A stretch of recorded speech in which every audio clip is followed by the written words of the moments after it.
Ang susunod na programa ay rated PG. Patnubay at gabay ng magulang ay kailangan sa mga batang manonood.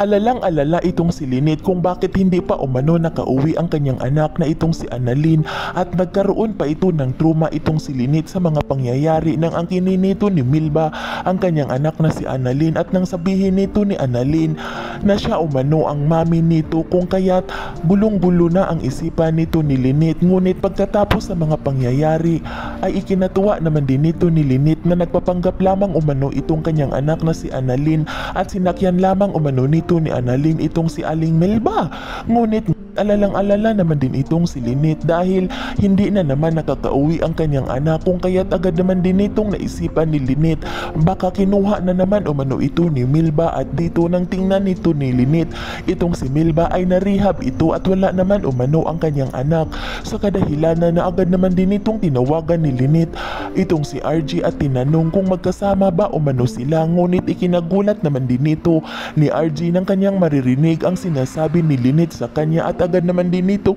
tinagot ni RJ itong si Lynette na hindi umano sila magkasama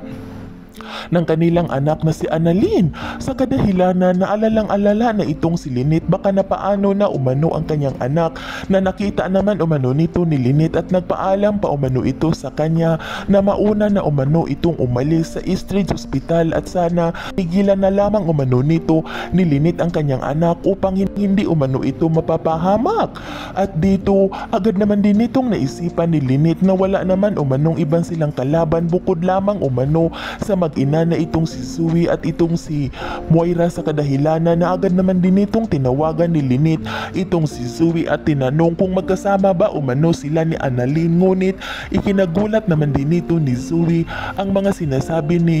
Lynette sa kanya, at agad naman din itong sinagot ni Zoe itong si Lynette na hindi umano sila magkasama ni Annalyn, sa kadahilanan na hindi na nito napigilan ni Lynette ang kanyang sarili at napaiyak na ito habang kausap nito ni Lynette itong si Zoe. At dito